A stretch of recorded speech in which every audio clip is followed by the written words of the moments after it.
여러분 안녕하십니까. 날이 밖에서 11월 10일 새벽이 되고 있습니다. 전우식입니다. 이제 다들 아시는 바와 같이 조 바이든이 제46대 미국 대통령이 되었습니다. 언론이 조 바이든의 당선을 최종적으로 확정한 것은 미국 시간으로 7일 토요일 오후, 우리 시간으로는 8일 일요일 새벽 1시경입니다. CNN과 뉴욕타임스 등 언론들은 7일 오후에 펜실베니아주에서 바이든의 승리가 확인되면서 선거인단 20석을 추가해 273석을 확보하자 바이든이 최종 승리를 선언했습니다. 곧 블룸버그 그리고 워싱턴 포스트, AP통신 등이 뒤따랐죠. 바이든은 이 직후에 트위터에 사실상 승리 선언을 했습니다. 위대한 나라를 이끌도록 선택해주고 영광이다. 모든 미국인이 대통령이 되겠다고 약속한다. 아주 짤막한 말이었죠. 먼저 우리 청와대의 반응부터 짚어보죠. 문 대통령은 8일 오전 10시 트위터로 조 바이든 대통령 당선자와 카멀라 해리스 부통령 당선자에게 승리를 축하하는 공개 메시지를 보냈습니다. 공개 메시지입니다. 바이든이 승리 선언 트위터를 한 지 8시간 뒤죠. 트위터를 이용한 건 아마도 이 마크롱 프랑스 대통령이 함께 가자는 트위터를 하고 그 직후에 보리스 존슨 영국 총리와 스가 요시히데 일본 총리가 트위터로 축하 메시지를 보낸 걸 보면서 청와대 참모진이 찾아낸 방식일 겁니다. 트럼프 대통령과 앙숙인 메르켈 독일 총리는 일찌감치 축하 성명을 발표했습니다. 그런데 아직 트럼프가 승복 연설을 하지 않았으니 문 대통령으로서도 고민이 컸을 겁니다. 트럼프가 당선되면 이후에 남북대화에 도움이 될 것으로 판단했을 것이기에 선뜻 바이든 당선을 축하하기엔 마음에 부담도 있었겠죠. 솔직히 트럼프의 지수는 얼마나 기다렸겠습니까? 문 정부에게는 한미 동맹도 중요하지만 더 중요한 것은 남북대화의 돌파구를 찾는 것일 테니 말입니다. 문 대통령은 축하 메시지에서 새삼스럽게 이렇게 말했습니다. 우리의 동맹은 강력하고 한미 양국 간 연대는 매우 견고하다.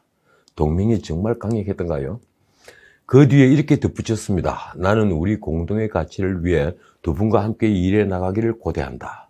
마지막 말은 얼마 전 바이든 후보가 연합뉴스에 보내온 글 끝에 썼던 말과 똑같습니다. 같이 갑시다. 이 영어로도 되어 있습니다.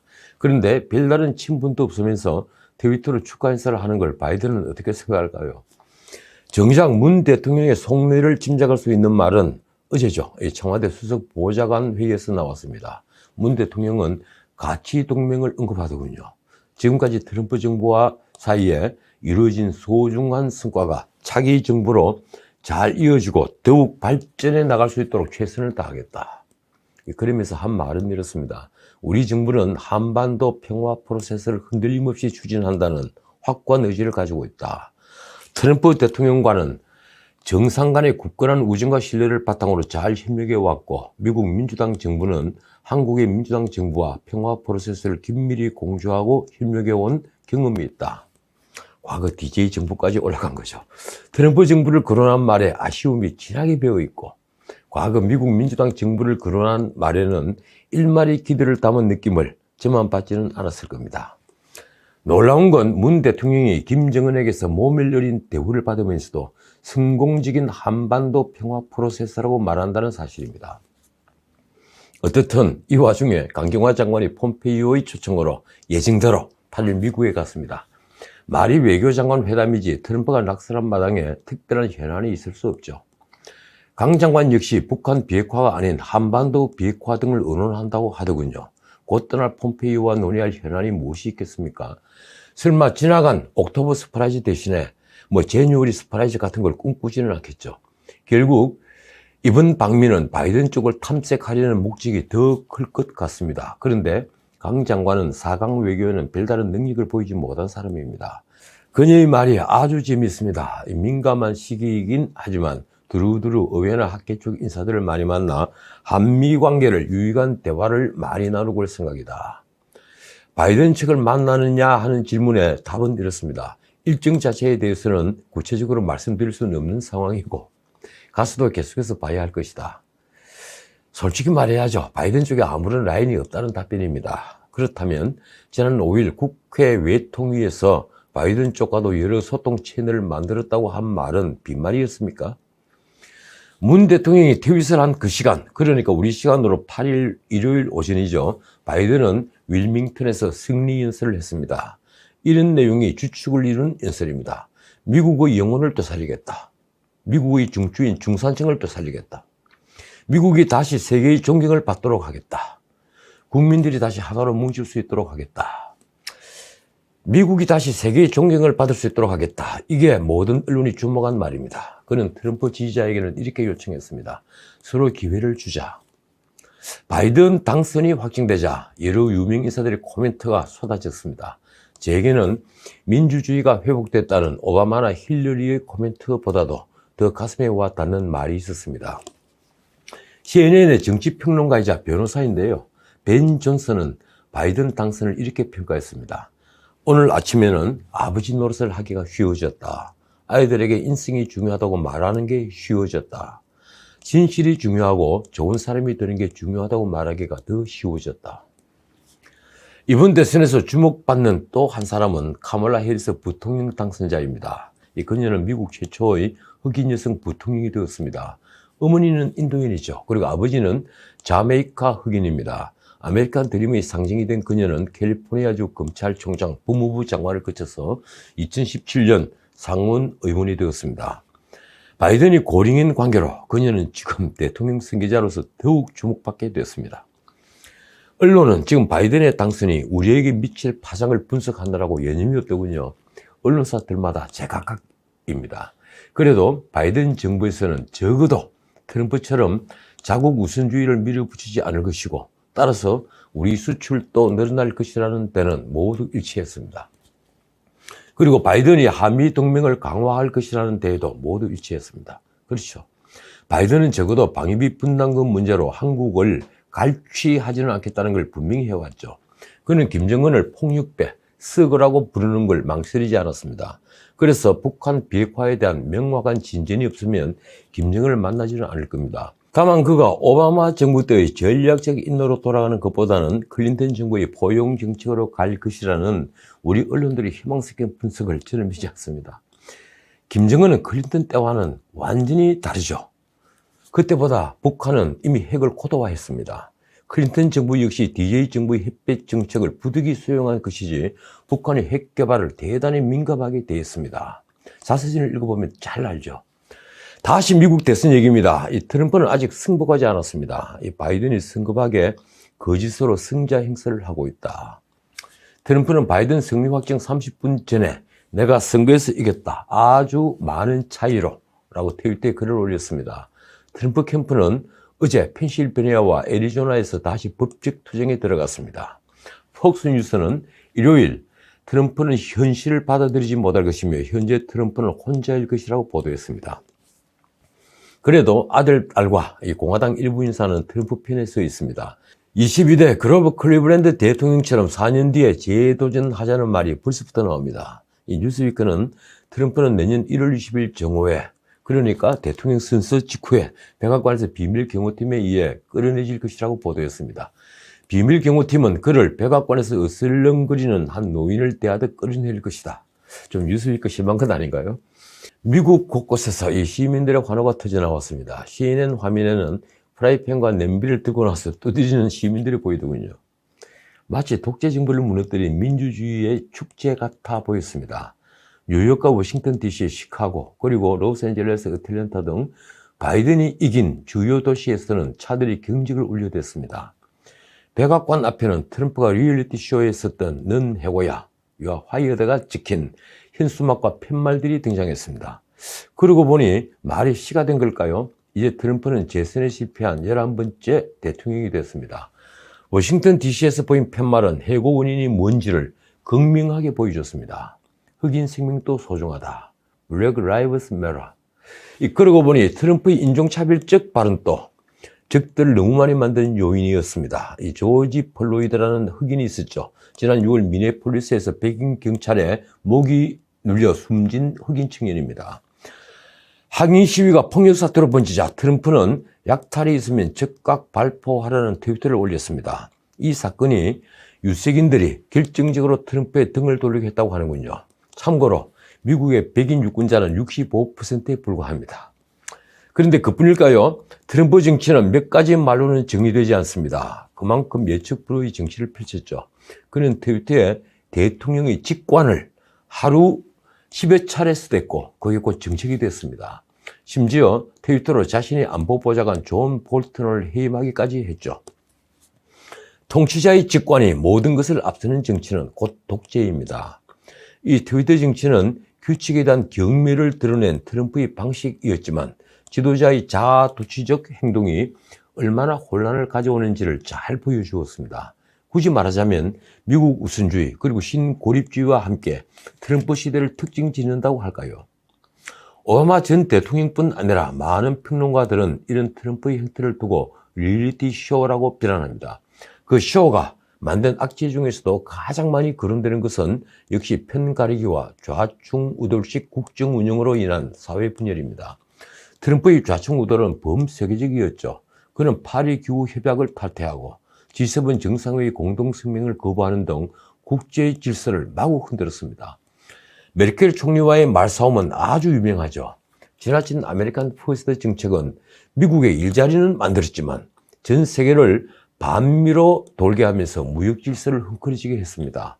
아프가니스탄 등 중동 지역과 독일까지 미군 감축을 감행한 신고립주의는 동맹국들의 신뢰를 무너뜨리는 건 물론 미국의 도덕적 우월감마저 훼손시켰습니다. 그러는 한편 김정은 같은 독재자를 싱가포르 회담까지 벌이면서 정상으로 대우해서 결과적으로 북의 위험을 키웠으니 말입니다. 언론은 백악관의 정실주의와 보복인사도 짚었습니다. 한때 그의 핵심 참모였던 존 볼턴과 15년 집사 코언 변호사조차도 등을 돌렸죠. 그들은 모두 트럼프의 독불장군식 의사결정과 변덕과 거짓을 비난하는 책을 썼습니다. 형 프레드의 딸인 메리 트럼프조차 그가 펜실베니아 대학의 대리시험으로 입학한 걸 폭로하는 책을 썼죠. 결국 이번엔 이변은 없었습니다. 미 대선이 끝난 지난 수요일 오후 트럼프가 이기는 개표 중간 상황을 지켜보다가 제가 이 방송에서 트럼프가 승리할 가능성이 높아졌다고 한 말은 결국 틀렸습니다. 바이든이 승리를 예측했던 그 전 방송에 맞았던 거죠. 그 직후부터 뉴욕타임스 상황판이 뒤집히기 시작하더군요. 바이든을 일방적으로 지지한 우편 투표의 위력은 정말 대단했습니다. 트럼프가 크게 이기던 펜실베니아와 미시간, 조지아 등이 결국엔 다 뒤집혔으니 말입니다. 어쨌든 미국 사회 갈등은 더 커졌습니다. 많은 언론이 트럼프가 남부 격전지인 플로리다에서 이기고 북동부 러스벨트의 현장 투표에서 앞선 것은 트럼프가 일자리를 만드는 등 경제를 일으킨 덕분이라고 분석했습니다. 뉴욕타임스도 그렇더군요. 대선 당일 CNN 방송의 출구조사를 보면 유권자 35%는 경제 문제를 선택 이유로 꼽았습니다. 4년 전보다 가계 상황이 나아졌다는 응답률이 41%로 나빠졌다는 응답률 20%보다 2배를 넘었습니다. 결국 이런 민심에도 트럼프가 편가르기를 해서 적을 너무 많이 만든 것이 우편 투표로 반대표를 던지게 한 것이죠. 게다가 하나 짚어볼 것은 우편 투표는 사기라고 주장한 것이 독이 됐다는 겁니다. 트럼프 지지자들은 우편 투표에 거의 참여하지 않은 걸로 드러났으니 말입니다. 어떻든 미국은 둘로 나뉘었습니다. 영국 파이낸셜 타임스 에드워드 루스 수석 해설가의 말이 이렇습니다. 누가 승리하더라도 유권자 절반이 자신의 정당성을 부정하는 국가를 물려받게 될 것이다. 자, 문제는 트럼프가 패배를 인정하지 않는다는 것인데 언론은 트럼프가 불복하는 이유로 그가 감옥에 갈 수 있다는 것을 거론합니다. 그래서 바이든이 사면을 보장받으려 한다는 것이죠. 작년 6월이죠. 미국 하노이 회담 때 막상 트럼프는 자신의 집사였던 코언 변호사의 의회 청문회를 보느라고 밤을 새웠다고 합니다. 코언은 트럼프가 러시아와 거래했고 포르노 배우 클로이드의 입을 막으려고 1억 4천만 원을 주었다는 것을 인정했습니다. 그 돈의 출처를 수사하는 과정에 코언은 트럼프의 탈세까지 증언하게 됐죠. 그는 검찰과 협상을 해서 유죄를 시인하고 징역 3년을 선고받았습니다. 그리고 감옥에서 트럼프의 범죄를 까발리는 책을 썼죠. 결국 트럼프는 퇴임과 동시에 이런 혐의들로 뉴욕 검찰과 그리고 맨해튼 지방 검찰은 물론 워싱턴 검찰과도 마주해야만 합니다. 뉴욕 검찰은 트럼프 차남을 소환했지만 그는 출석을 거부했습니다. 자칫 트럼프의 일가가 모두 수사 대상이 될 판입니다. 사정이 이러니 트럼프는 선거 유세에서 선거에서 지면 자신은 미국을 떠나야 할 것이라고 했겠죠. 트럼프가 오래전부터 이번 대선은 대부분에서 끝날 것이라고 공언해왔고 우편 투표가 사기라고 줄기차게 외친 것도 그런 이유가 있었던 겁니다. 어쨌든 트럼프 캠프는 펜실베니아와 조지아 그리고 애리조나와 네바다주에서 불복하는 소송을 시작했습니다. 그런데 워싱턴 포스트 등 여러 언론은 트럼프가 아직 특별한 증거를 제시하지 못하고 있다고 보도했습니다. 이 백악관 참모들은 이제 출구 전략을 모색하고 있다 합니다. 다만 딸 이방카와 사위 제르드 쿠슈너가 이끄는 측근 그룹은 계속 싸워야 한다고 주장한다는군요. 하지만 다수의 참모들은 말리는 형편입니다. 다만 트럼프를 어떻게 설득할지 묘책이 없다는 것이죠. 워싱턴 포스트에 실린 공화당 당직자의 말이 이렇습니다.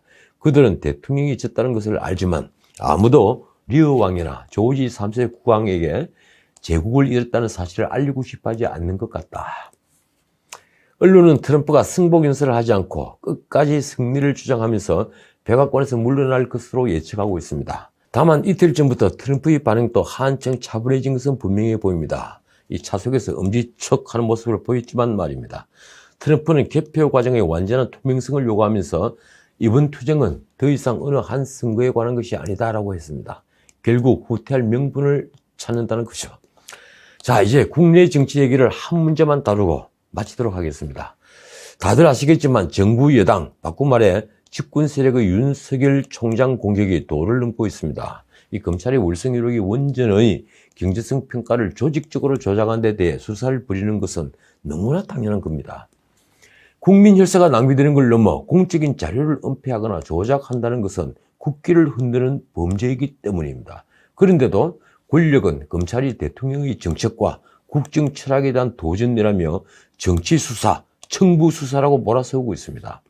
게다가 지난 주말엔 추미애 장관이 대검 감찰부에 윤 총장의 특수활동비 배정과 집행에 대해서 감찰을 지시했습니다. 그 내용이 이렇습니다. 대검과 각급 검찰청의 부수별 특활비 지급 배정 내역을 전년과 대비하고 이 특정 검사 또는 특정 부서에 1회 500만 원 이상 지급 또는 배정된 것이 있는지 조사하라. 500만 원 이상 주었다면 문제가 있다는 거죠. 솔직히 이쯤 되면 막 가자는 겁니다. 추 장관은 총장이 94억 원의 특활비를 임의로 집행하면서 주머니 돈처럼 쓰고 있다고 했습니다. 마치 엄청난 비리가 있는 것처럼 말입니다. 그러면서 서울중앙지검에는 특활비를 주지 않아서 수사 검사들이 애로가 많다고 했죠. 그런데 이게 제 발등을 찍는 도끼가 되어버렸습니다. 야당 법사위 의원들은 법무부 특활비도 검증해야 한다고 맞섰습니다. 원래 특활비는 수사에 관련되어 서야 하는 비용입니다. 그러니 수사와 상관없는 법무부가 특수활동비를 쓸 여지는 없습니다. 전 정권에서도 문제가 됐죠. 그런데도 지금까지 관례처럼 법무부는 20억 가까운 자신들의 특활비를 떼어놓고 대검에 돈을 내려준 겁니다. 야당이 이 법무부 특수활동비도 밝혀야 한다고 대들자 결국 법사위가 어제 오후 2시에 법무부와 대검찰청의 특활비 집행 내역을 현장 검증하기로 했습니다.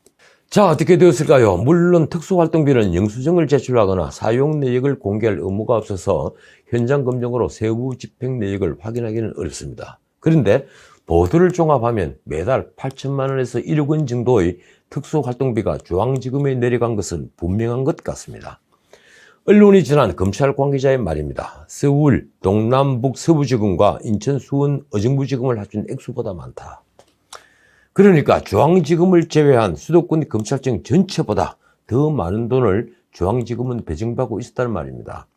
그런데도 일부 공판부 검사들을 비롯한 검사들은 특활비가 지급되지 않아 애로를 겪은 모양입니다. 그래서 야당은 지금 역공을 펼치고 있습니다. 서울중앙지검 검사들에게 특활비가 지급되지 않았다면 집행권자인 이성윤 지검장이 자신의 주머니 돈으로 착복한 것인지 여부에 대해 조사해야 한다.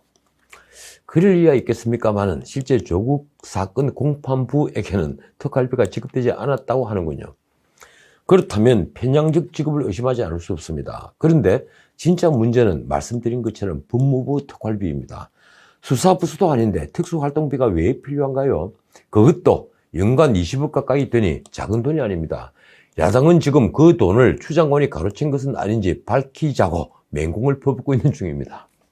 자, 오늘은 여기까지입니다. 독일 언론인 볼프 슈라이더가 쓴 만들어진 승리자들이라는 책 서문에는 이런 말이 쓰여 있습니다. 백과사전에 등재된 사람들은 그렇지 않은 사람들보다 혐오스러운 인간일 가능성이 훨씬 높다.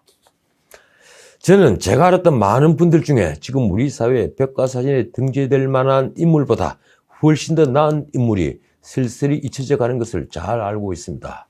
그분들이 공통점이 있다면 남들보다 싸가지 않다는 것, 그리고 무엇보다 매사에 겸허하다는 것이죠.